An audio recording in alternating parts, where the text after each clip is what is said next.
Agar saya semangat mencari kisah-kisah orang, maka tekan tombol subscribe, like, konsahre, dan komentar ya. Cerita ini diangkat dari kisah nyata.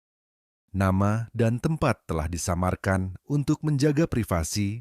Seorang gadis duduk di kafe kecil, canggung. Lalu datang seorang laki-laki membawa dua minuman. Mereka saling tersenyum malu-malu. Namanya Rini, usianya 25 tahun. Dan laki-laki itu, Dika. Pertemuan mereka tidak direncanakan, hanya kenalan dari teman. Tapi dari satu senyuman, segalanya berubah. Kadang, cinta datang tanpa aba-aba. Tapi saat ia datang, kamu tahu, itu bukan kebetulan.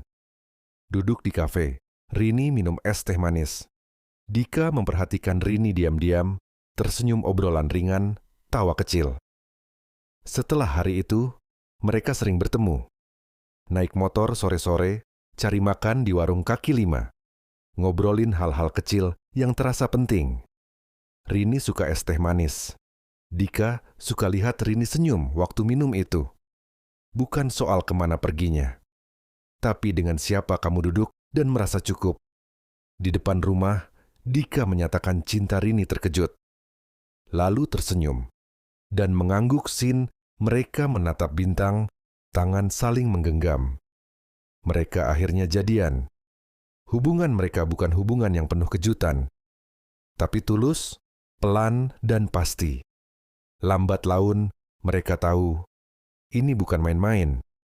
Suasana keluarga hangat Dika memasangkan cincin ke jari Rini pelukan dari keluarga senyum haru. 3 tahun bersama, Dika akhirnya melamar Rini. Mereka resmi bertunangan. Pernikahan direncanakan tahun depan. Semua terasa tenang. Setidaknya, dari luar. Rini di kasur, video call dengan Dika, tapi keduanya hanya diam. Rini peluk bantal, Dika sibuk main HP. Kadang salah satu tertidur di depan layar. Dulu, satu kata. Halo saja sudah cukup buat Rini tersenyum. Sekarang, mereka masih video call, tapi lebih sering diam. Saling tunggu siapa yang bicara duluan. Atau sekadar pura-pura tidur. Biar nggak canggung. Lucu, tapi juga menyedihkan.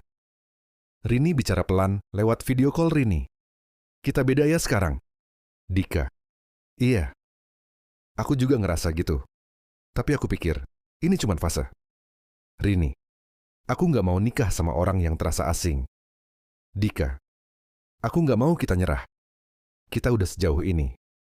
Malam itu, mereka tidak bertengkar.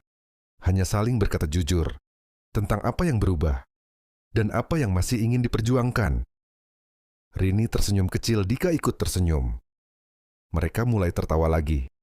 Rini berkata, tahu nggak kenapa aku suka es teh manis? Karena kamu manis, dingin, dan nggak pernah ngecewain. Kayak aku tawa itu mungkin sebentar. Tapi rasanya seperti menemukan kembali sesuatu yang sempat hilang. Mereka tidak menyelesaikan masalah besar malam itu, tapi memulai langkah kecil untuk kembali. Pesan moral cinta itu bukan tentang rasa yang selalu menggebu, tapi tentang kesediaan bertahan, bahkan saat rasa itu mulai datar, tentang mau berusaha, saat komunikasi mulai hampa, dan tentang saling memilih, meski kadang ingin menyerah.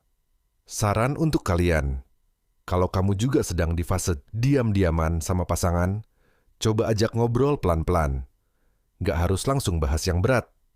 Mulai dari hal sederhana, kayak, kamu masih suka kopi susu nggak? Hari ini kamu paling senang pas jam berapa? Kadang, obrolan ringan bisa membuka pintu untuk percakapan yang lebih dalam dan jujur. Ingat, hubungan yang baik bukan yang bebas dari jenuh, tapi yang tetap mau berjuang, meski jenuh itu datang. Dan kalau kamu merasa kamu sendirian dalam usahamu, ingat, kamu juga berhak diperjuangkan. Pernah nggak sih kamu ngerasa hubunganmu tiba-tiba jadi sepi, tanpa alasan yang jelas? Kalau pernah, kamu milih bertahan, berjuang, atau menyerah? Tulis di kolom komentar ya. Siapa tahu ceritamu bisa jadi pelajaran. Buat orang lain juga. Cerita ini diangkat dari kisah nyata. Nama dan tempat telah disamarkan untuk menjaga privasi. Mohon maaf jika ada kesamaan nama, tokoh, atau kejadian. Dan mohon maaf jika ada kekurangan atau kesalahan dalam video ini.